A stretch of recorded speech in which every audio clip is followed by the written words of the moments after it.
We're continuing our devotional series in the Ten Commandments, and we've already established that our relationship with God is not primarily about rule keeping. We're going to talk about the commands, but it's not about checking the boxes. Yes, I've done that. Yes, I've done that. It's about God's love. It's about mercy. It's about our gratitude in response to that. We have to remember that the introduction to the Ten Commandments is the Lord saying, I am the Lord your God who brought you out of Egypt, out of the land of slavery. I saved you. He loves us. How should we respond to that? We should love him back. And the Ten Commandments are the embodiment of that love. The first commandment, have no other gods before me. We need to put him first. That's what love does. The second commandment, no graven images.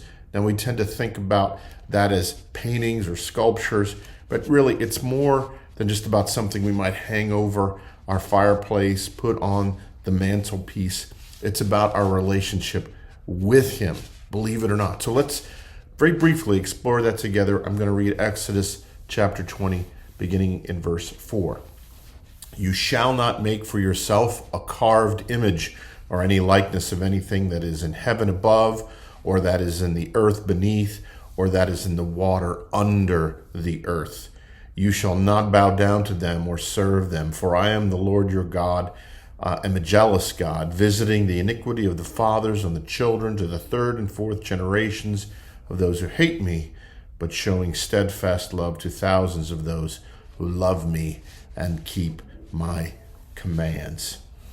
This command is not about art projects or portraits. It's about relationship. Now, what's the connection? Well, imagine this. Your spouse puts up a picture of you in the bedroom or in their office. They say they've put it up because they love you.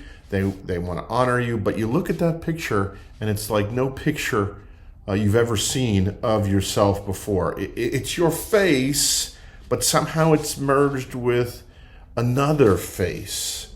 If you're a wife, imagine it's your face, but somehow it's been combined with the face of Gal Gadot. She's the actress that played Wonder Woman in movies recently. It's her hair, it's her body. If you're a husband, it's you, but you've been merged with a heavy dose of George Clooney, his features, his style. How would you feel about that picture? Now, your spouse says, look, honey, it's you. It's because I love you. I'm hanging that up. It's an expression of my love for you. But you're there going, yeah, but it's not me. We have a tendency to desire that the people in our lives would be different.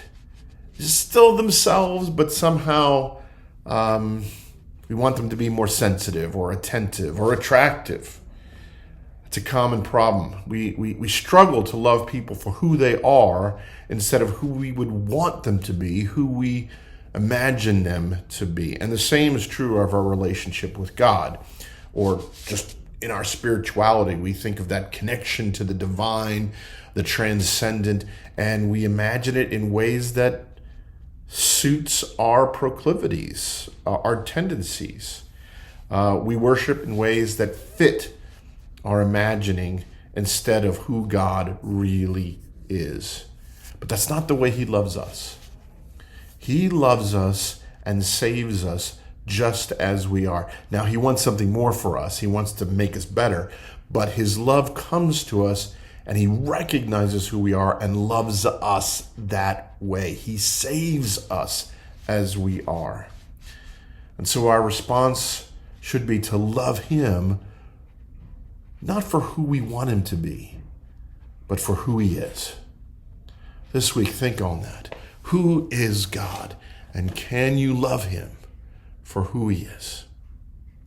Blessings on you all.